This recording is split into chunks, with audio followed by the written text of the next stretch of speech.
I've already done the East, so now it's time for my 2025 Western Conference first round playoff predictions. Starting with the 1 versus 8 matchup, we have the OKC Thunder hosting the Memphis Grizzlies. Don't see OKC having too many problems with the Grizzlies, so I'm going to have OKC win this matchup in 5 games. Yeah, 5 games. And now we get to the 2 versus 7 matchup with the Houston Rockets hosting the Golden State Warriors. Welcome back to postseason basketball, Houston.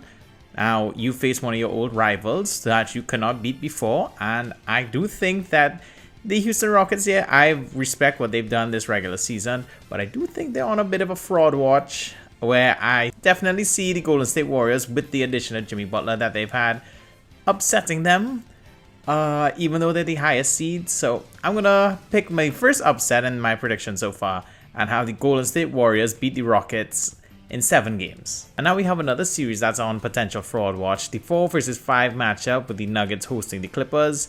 The Nuggets, as we all know, fired head coach Mike Malone like 9 days before the playoffs. Was also trying to figure out what happened there, and I do think that's going to come back to bite them in the ass in this matchup.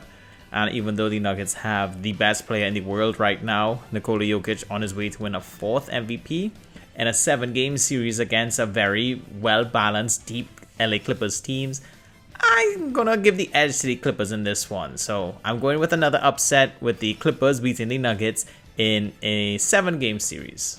And now we have the final series, the 3 versus 6 matchup with the Los Angeles Lakers hosting the Minnesota Timberwolves. 2 teams that really found their form on the back half of the season.